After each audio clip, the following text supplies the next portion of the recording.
We know them as statues. Impeccable, unmoving, faces frozen in solemn duty outside the gates of palaces and parliaments. They are the royal guards, symbols of tradition and discipline, seemingly carved from stone and stoicism.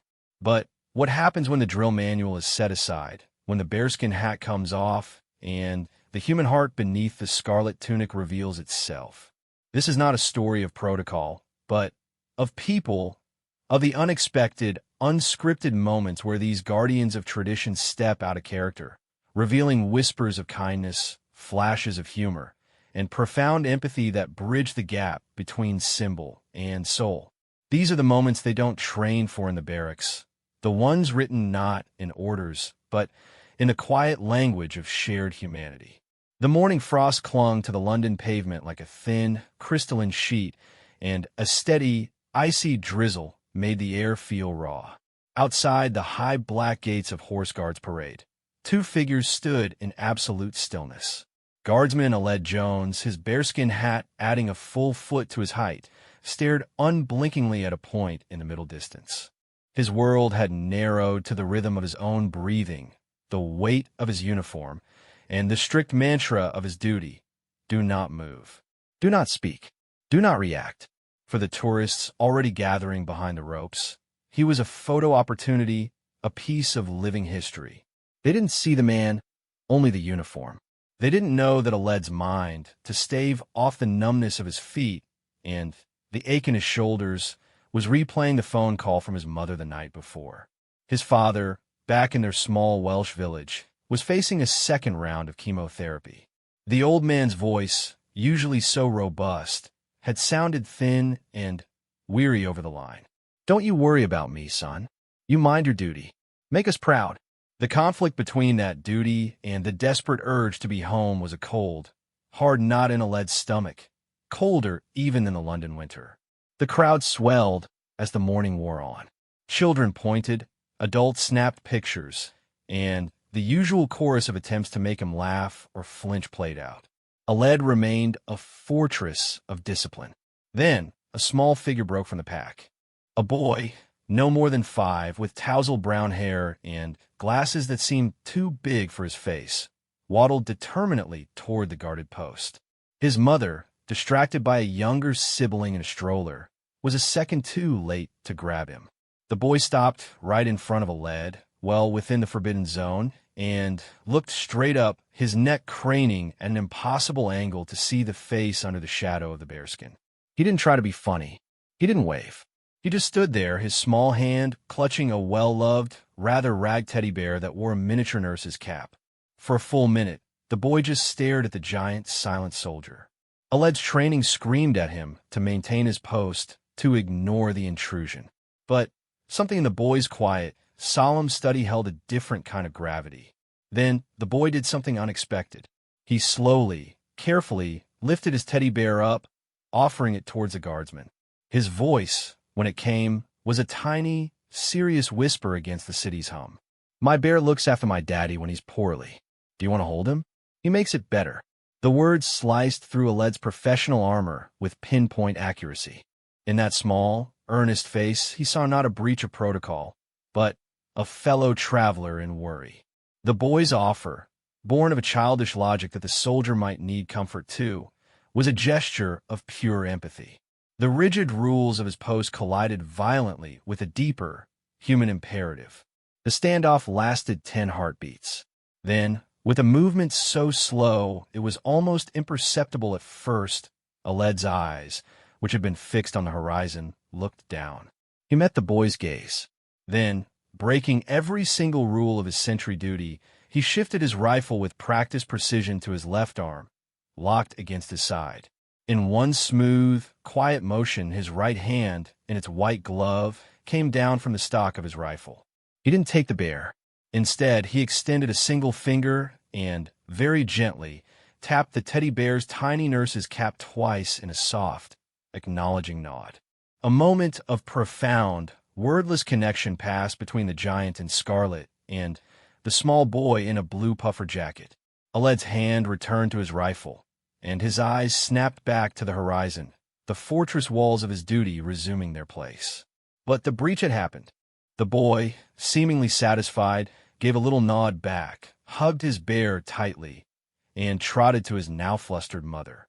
The crowd, who had watched this silent exchange in rapt silence, erupted not in jeers or laughter, but in a wave of awed, murmured whispers. They had witnessed something rare, not a guard failing in his duty, but a man honoring a deeper one. For a lad, the cold knot in his stomach remained, but it was now intertwined with a fragile thread of warmth.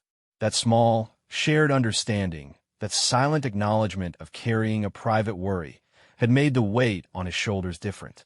He was still a guardsman, but for a fleeting second, he had also just been a man, connecting with another soul across a vast chasm of age, size, and circumstance. Thousands of miles from London's drizzle, under a piercingly blue Oslo sky that reflected off the frozen fjord, another guard stood watch. This was the Royal Palace Guard of Norway, their uniforms a striking navy and royal blue, their posture just as rigid. Guardsman Lucas Holmqvist's post was at the main gate, a sentinel against the breathtaking backdrop of the city and water below. The air was so crisp it felt like it could crack. Lucas was thinking of his newborn daughter, only 3 weeks old, and the sleepless night that had preceded this long shift. The fatigue was a physical weight, but he welcomed the strict, focused duty demanded. It kept him upright. The tourist flow here was more subdued, respectful. They kept their distance, speaking in hushed tones. An elderly man, leaning heavily on a polished wooden cane, moved slowly along the permitted path. He stopped not to take a picture, but simply to look at the palace, his expression unreadable behind thick glasses. As he turned to leave, his cane slipped on a patch of black ice hidden in a shadow. The fall was sudden and heavy, a thud that made everyone nearby start. The man lay stunned, his cane skittering away across the cobblestones. Protocol for Lucas was clear. He was a sentry, not a first responder. His job was to guard the post, not abandon it. A security detail inside the gate would have seen the fall on camera and would be dispatched.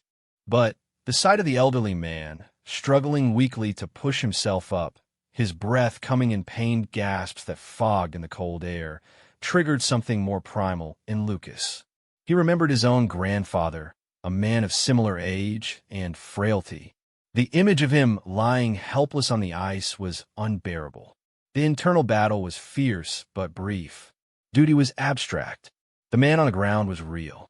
In a decision that felt both instantaneous and eternal, Lucas broke from his stance. He marched, not with the slow ceremony of the changing of the guard, but with a purposeful, swift stride directly towards the fallen tourist. He did not run. That would be undignified, but his movement was one of urgent intent. He reached the man and immediately went down on one knee, his blue uniform a stark contrast against the gray stone.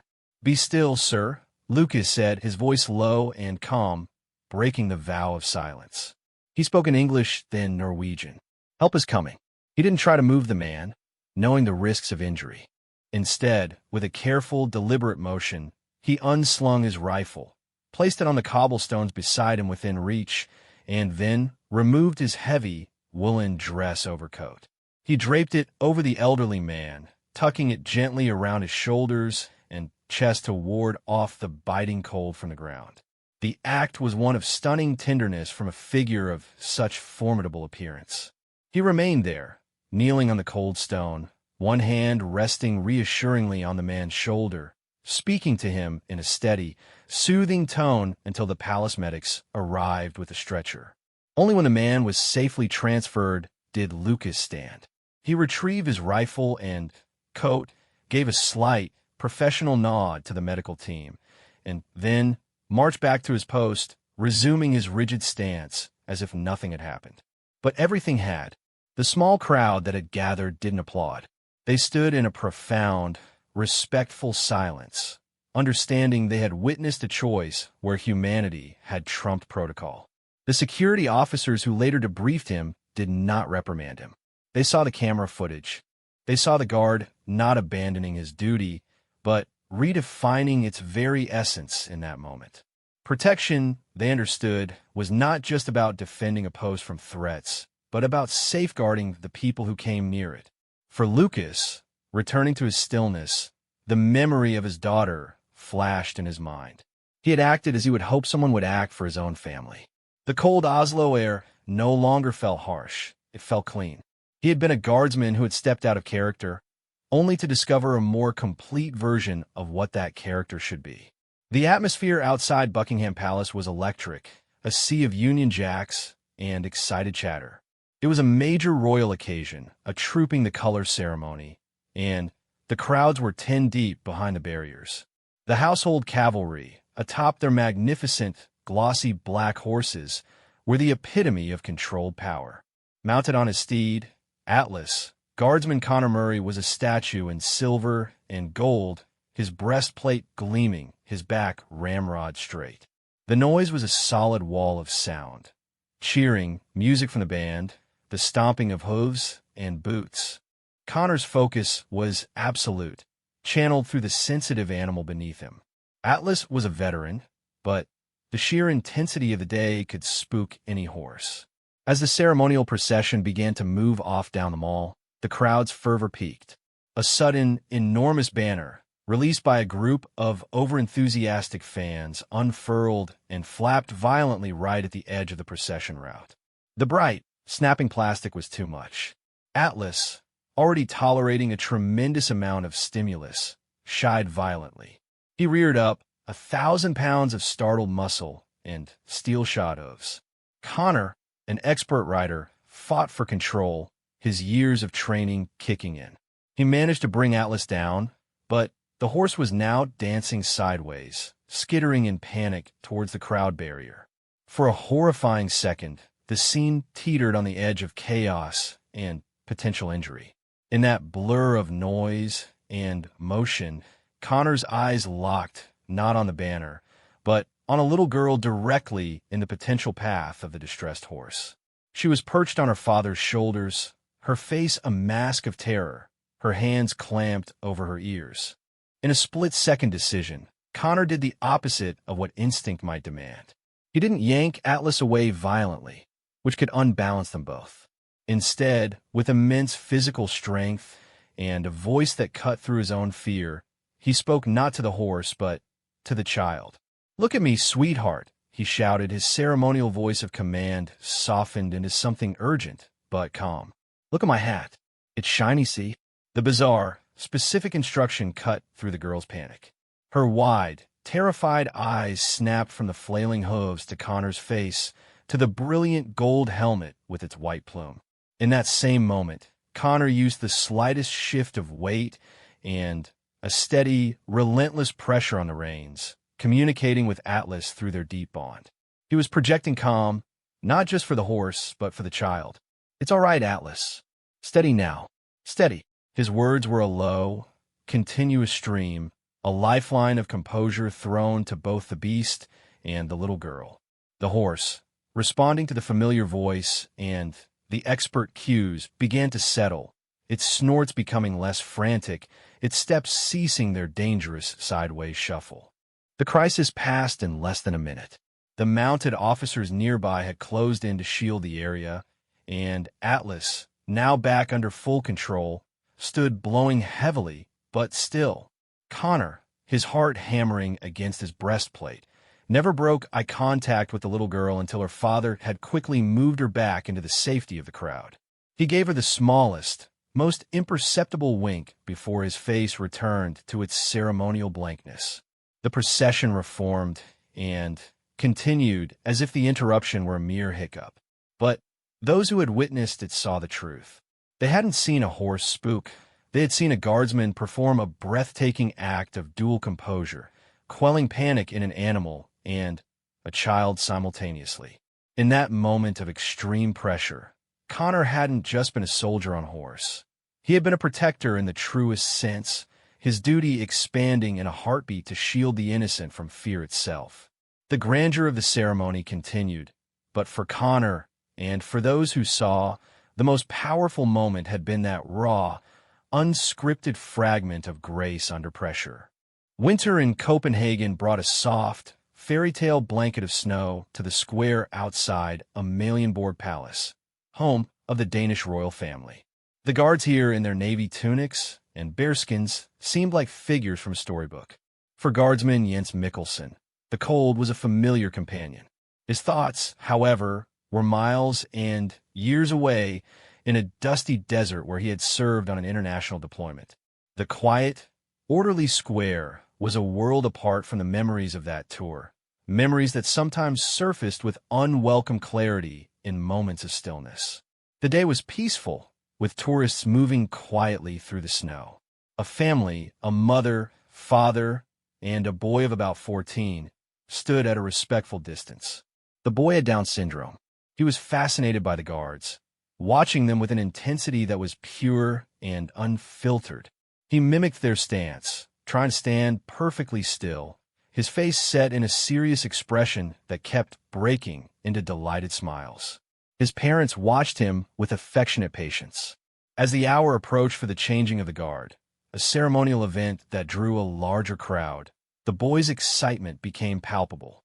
The new guard detail marched in with precise, synchronized steps, the silence broken only by the crunch of their boots in the snow and the curt, shouted commands. The ritual was hypnotic, a dance of absolute discipline. As the relieving guard took over the posts, the dismissed guards began their march back to the barracks. It was at this moment, as the formal spectacle concluded, that the boy broke into spontaneous, joyful applause. Not the polite clapping of the crowd, but a loud, heartfelt, solitary clapping, his mittened hands thumping together with pure admiration.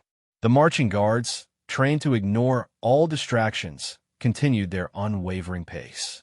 But Jens, who had just been relieved from his own post and was standing at ease for a moment before falling in, heard it.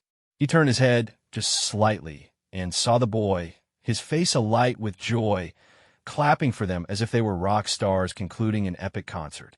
In that face, Jens saw no agenda, no mockery, only genuine, unadulterated appreciation. It was a spark of pure light in the gray winter afternoon, a stark contrast to the complex, often dark memories that haunted him. Without a second thought, Jens stepped out of the loose formation. He walked the few paces over to the boy, who stopped clapping, his eyes going wide with wonder as the giant soldier approached. Jens came to a halt in front of him. He didn't smile, the discipline was too ingrained for that, but he gave the boy a formal, slow, and deep nod of acknowledgement. Then, in a move that was both utterly unexpected and perfectly fitting, he performed a sharp, flawless about-turn, the kind done on the parade ground. But instead of marching away, he held the position for a 3 count, presenting the boy with a perfect view of the ceremony from the inside, a private display.